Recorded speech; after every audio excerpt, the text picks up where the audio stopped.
जय सिया राम। मैं आचार्य राजेश श्री राम जन्मभूमि अयोध्या से। प्रिय दर्शकों, राहु का साम्राज्य आ रहा है। ऐसा क्यों कहा जा रहा है? राहु कलयुग के राजा हैं और सुख समृद्धि की राह कलयुग में राहु से होकर ही गुजरती है। राहु यदि कुंडली में अच्छा है तो सुख समृद्धि का अंबार लग सकता है। राहु धन कमाने पे आ जाए, धन कमाने पर आ जाए तो ऐसा कोई ग्रह नहीं है जो राहु जितना लाभ करा सकता है। राहु काल पुरुष की कुंडली में एकादश स्थान पर है और एकादश स्थान लाभ का स्थान होता है। तो अब ये कुंभ राशि पर ही आ रहे हैं। 2025 में राहु राशि और नक्षत्र दोनों परिवर्तन करने वाले हैं। पहले नक्षत्र परिवर्तन करेंगे और उसके बाद राशि परिवर्तन करेंगे। नक्षत्र परिवर्तन 17 मार्च की दोपहर 1 बजने के करीब करेंगे और यहाँ पर रहेंगे 23 नवंबर 2025 तक। लगभग पूरे वर्ष यहाँ पर रहने वाले हैं और यहाँ पर बैठ करके, चूंकि पूर्वा भाद्रपद नक्षत्र पर है, पूर्वा भाद्रपद नक्षत्र देवगुरु बृहस्पति का नक्षत्र है, तो राहु को देवगुरु बृहस्पति के ज्ञान का बल मिल रहा है। तो राहु की चालाकियों को, राहु की ट्रिक्स को, राहु के छलिया नेचर को जब गुरु के ज्ञान का बल मिल जाएगा तो आप कल्पना कर सकते कि राहु कितना प्रभावशाली हो रहा है।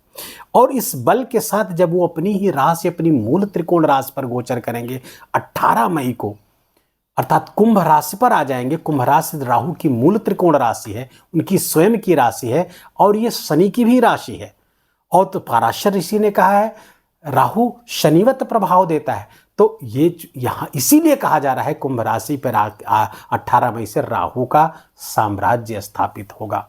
और राहु कारक किसका है? राहु विदेश नीति का, कूटनीति का, सोशल मीडिया का, मास ट्रेंड का, भीड़ का कारक है राहु। राहु कूटनीति है, राहु चाल है, राहु एक ऑब्सेशन है।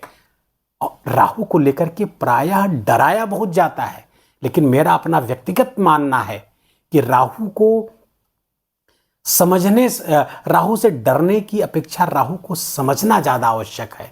राहु को यदि समझ लिया आपने, राहु के नेचर को समझ लिया, तो राहु के प्रति जो डर है वो समाप्त हो जाएगा और राहु से अपने लिए ज़्यादा से ज़्यादा आप राहु को अपने लिए लाभकारी बना सकते हैं, राहु को समझ करके। अब राहु को समझना कैसे है, आइए जानते समझते हैं। राहु का जो सकारात्मक पक्ष है वो है जुनून, वो है ऑब्सेशन, अपने लक्ष्य की प्राप्ति के लिए कुछ भी करना, यहां तक कि लक्ष्य प्राप्ति के लिए सर भी कटवा लेना, और उसने करवाया भी। अमृत को पाने की चाह में राहु सर कटवा लेता है, लेकिन अमृत जरूर पी लेता है। प्लानिंग करता है, वेश बदल के जाकर के देवताओं के बीच में बैठ जाता है और अपने लक्ष्य में सफल हो जाता है। यद्यपि उसका सर कट जाता है, लेकिन वो अमर भी तो हो जाता है। तो इस दृष्टिकोण से देखें तो राहु कितना अच्छा है। किसी अपने कार्य के प्रति वो जुनून, वो प्रतिबद्धता दे रहा है कि हमें अपने लक्ष्य को हर हाल में प्राप्त करना है। तो अगर राहु इस तरह है तो ये तो बहुत अच्छी बात है। हाँ, राहु एक चीज और करता है, जो इसका नेगेटिव पक्ष है उसी से बचना है। राहु अति है, राहु किसी बाउंड्रीज को नहीं मानता, राहु इच्छा को असीमित करता है, राहु अपरिमित इच्छा देता है और राहु उन्माद का भी कारक हो जाता है। इतनी ज्यादा इच्छाएं दे देगा कि व्यक्ति उन्मादी हो जाएगा। मानसिक रोग भी राहु देता है यदि निगेटिवली इफेक्ट हुआ। राहु की चाल में अगर हम फंसते चले गए तो ये मानसिक रोग देगा, ये हमको फंसा के रख देगा, पागलपन की स्थिति तक लेके चला जाता है। यहीं पर राहु को समझने की आवश्यकता होती है। राहु एक छल है, राहु एक धोखा है। और किस लिए? वास्तव में राहु अपनी इच्छा की पूर्ति के लिए गलत मार्ग का भी चयन कर लेता है। इसका लक्ष्य पूरा होना चाहिए, चाहे जैसे हो, यहीं पर गड़बड़ हो जाता है, यहीं पर समझ का फेर हो जाता है और हम भी अपने लक्ष्य की पूर्ति के लिए, अपने लक्ष्य तक पहुंचने के लिए गलत रास्ते का भी चयन कर लेते हैं। कि यहीं पर आपने अगर अपने आप को रोक लिया कि नहीं, हमें थोड़ा कम लाभ मिलेगा लेकिन अच्छे मार्ग से मिलेगा, सच्चाई के मार्ग से मिलेगा, न किसी को धोखा देंगे, न स्वयं धोखे में आएंगे। अगर ये चीज अगर आपने समझ ली तो राहु आपका कुछ बिगाड़ नहीं पाएगा, बल्कि राहु आपके लिए सहयोगी हो जाएगा। देवगुरु बृहस्पति के पूर्वा भाद्रपद नक्षत्र पर राहु को देवगुरु बृहस्पति की समझदारी, उनका ज्ञान, उनका बल प्राप्त हो जाएगा। और चूंकि 17 मार्च से लेकर के 23 नवंबर तक रहने वाले हैं और इसी नक्षत्र पर रहते हुए 18 मई को राशि परिवर्तन करके कुंभ राशि पर आ जाएंगे, अपनी मूल त्रिकोण राशि पर आ जाएंगे। अब देवगुरु बृहस्पति कर्क राशि के जातकों को, राहु कर्क राशि के जातकों को कैसे इफेक्ट करने वाला है, क्या लाभ देगा, कहां से समस्याएं आ सकती हैं, आइए इसको जानते समझते हैं।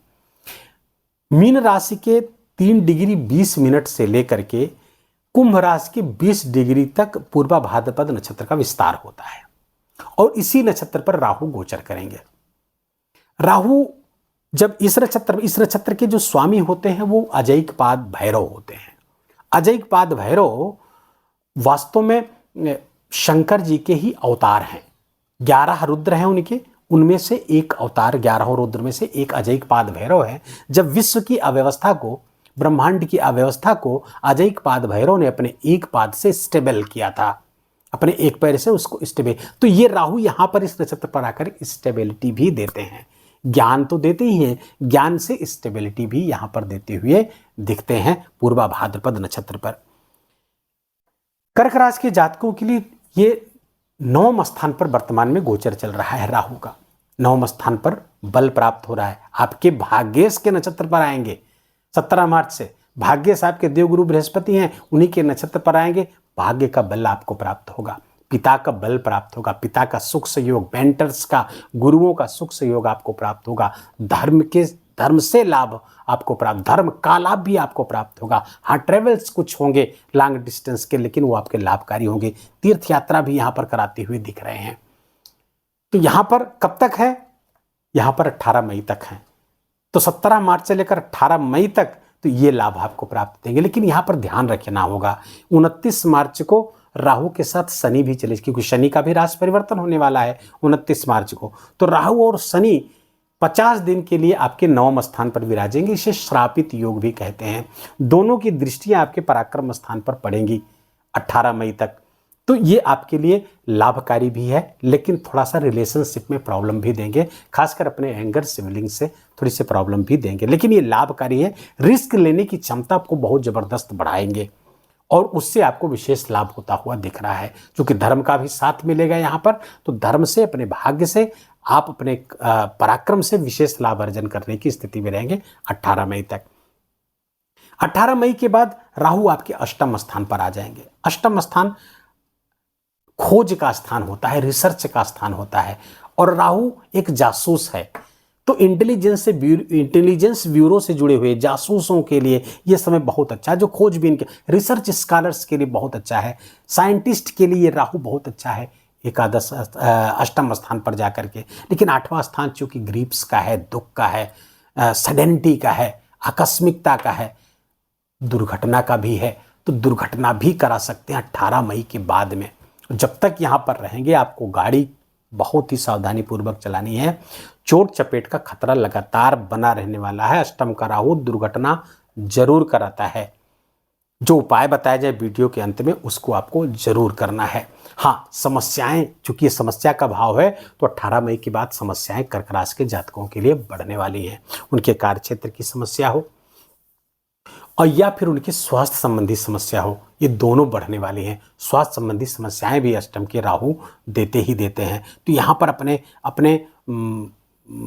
आप का बहुत ख्याल रखने की जरूरत है। अष्टम पर जब आएंगे 18 मई के बाद थोड़ा मिक्स रिजल्ट देंगे, अच्छा भी देंगे और बुरा भी देंगे। यहाँ से सीधे धन स्थान को देखेंगे, धन का भी नाश कराएंगे। धन का नाश करने का मतलब है अनावश्यक धन का व्यय होगा, जिसका कोई रिजल्ट नहीं निकलेगा। तो धन का यहाँ पर व्यय होता होगा, और खासकर रोग ऋण शत्रु पर भी ये खर्चे आपके होने वाले हैं। अपने वाद विवाद पे, अपने स्वास्थ्य पे, इन सब पे खर्चे होंगे, जिसका कोई बहुत रिजल्ट नहीं आता हुआ दिख रहा है। इसीलिए इसको धन नाश का भाव कहा जाता है कि राहु की दृष्टि यहाँ पड़ेगी तो धन का नाश कराएगा। लेकिन कुछ अचानक से लाभ कराने के, क्योंकि यहाँ मूल त्रिकोण राशि में होंगे अपने, तो ये अचानक से कुछ धन लाभ की भी स्थिति में आएंगे और कुछ ऐसी जगह से लाभ करा सकते हैं जहां से आपने सोचा ना हो, या जहां से आपने उतने लाभ की उम्मीद ना की हो, वहां पर बड़ा लाभ करा सकते हैं।